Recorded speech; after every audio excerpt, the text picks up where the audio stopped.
Jake here, another project on the Triton. I'm in the main cabin and you're looking at the port side fixed port lights, and you can see how crazed they are. I'll get in close just in case you can't see it. That's basically 49-year-old, whatever they used, plexiglass or Lexan or whatever the hell it is. Anyways, this is what they look like. This is pretty much stock Pearson work here. You can see this is a 1967 boat. It's got a liner in it, and it's got these aluminum frames and this crazing. Now, I've pulled off. Here's the I'm looking at the port side. Here's the aft one from the port side. If I turn this around and give you a look at it, that's what it looks like. Get you in close. That's what it looks like. It doesn't look too bad. It looks like it could be cleaned up if I wanted to do that, which I haven't really decided. Here's what the sealing looks like from the last time it was sealed, embedded. Basically, they use silicone, which I think is the correct material to probably use here. There's lots of gaps. If you look up here, this is particularly a mess. Looks like a lot of leaking has been going on up here. So not only do they need to be replaced because of the crazing, but they're not sealed very well either.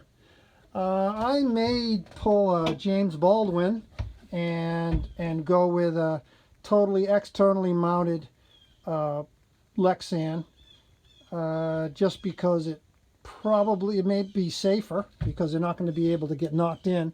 Also, I'll be able to use probably thicker material, but I can also get probably a better seal. Now, I've got to really think about that because it's going to change the look of the boat instead of the classic Pearson ones, although I'm not so sure that the Pearson ones are that gorgeous to look at anyways. So that's what's going on. I've got one of these off. I just wanted to see what I was dealing with. Now I'm going to go outside and take a look. By the way, the way this thing was attached, you can see there's a bunch of screws here, and they're countersunk. And what was used in them were these machine screws. And I've read of all kinds of horror stories about these screws, because here are all the screws. You can see they're all different lengths. Actually, I was keeping track of each screw and the position it came out of so that I could put them back in the exact same way.